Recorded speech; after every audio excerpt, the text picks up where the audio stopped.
বাংলাদেশ থেকে আমদানি করা পণ্যের উপর আমেরিকার বিদ্যমান 20% পাল্টা শুল্ক আরও কিছুটা কমতে পারে এমন কথা জানিয়েছেন প্রধান উপদেষ্টা বিশেষ দূত লুৎফা সিদ্দিকী।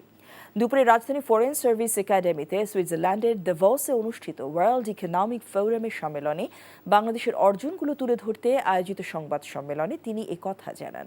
লুৎফা সিদ্দিকী বলেন, আমেরিকার শুল্ক কমানোর বিষয়ে ট্রাম্প প্রশাসনের কর্মকর্তারা বিবেচনা করার আশ্বাস দিয়েছে। আগামী জাতীয় নির্বাচনের আগে ফেসবুকে মিথ্যা ও অপতথ্য ঠেকাতে মেটার কর্মকর্তাদের সঙ্গে আলাপ হয়েছে জানিয়ে তিনি বলেন, এ বিষয়ে বাংলাদেশ সরকারের সঙ্গে নিয়মিত যোগাযোগ রাখবে মেটা। অনলাইনে আন্তর্জাতিক পেমেন্ট সিস্টেম পেপাল বাংলাদেশে কার্যক্রম চালাতে সম্মত হয়েছে বলেও জানান তিনি। আমাদের যেটা এখন আছে 20% রেসিপ্রোকাল ট্যারিফ, এটা আমরা কিছু ইমপ্রুভমেন্ট পেতে পারি।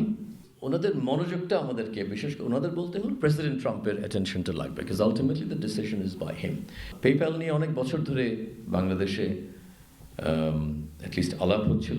ওরা আগ্রহী, কিন্তু ওদের ওই আগ্রহটাকে এখন বাস্তবায়ন করার জন্য ওদের একটা লম্বা প্রসেস থাকে। কোনো একটা নতুন মার্কেটে ঢোকার জন্য একটা লম্বা প্রসেস থাকে।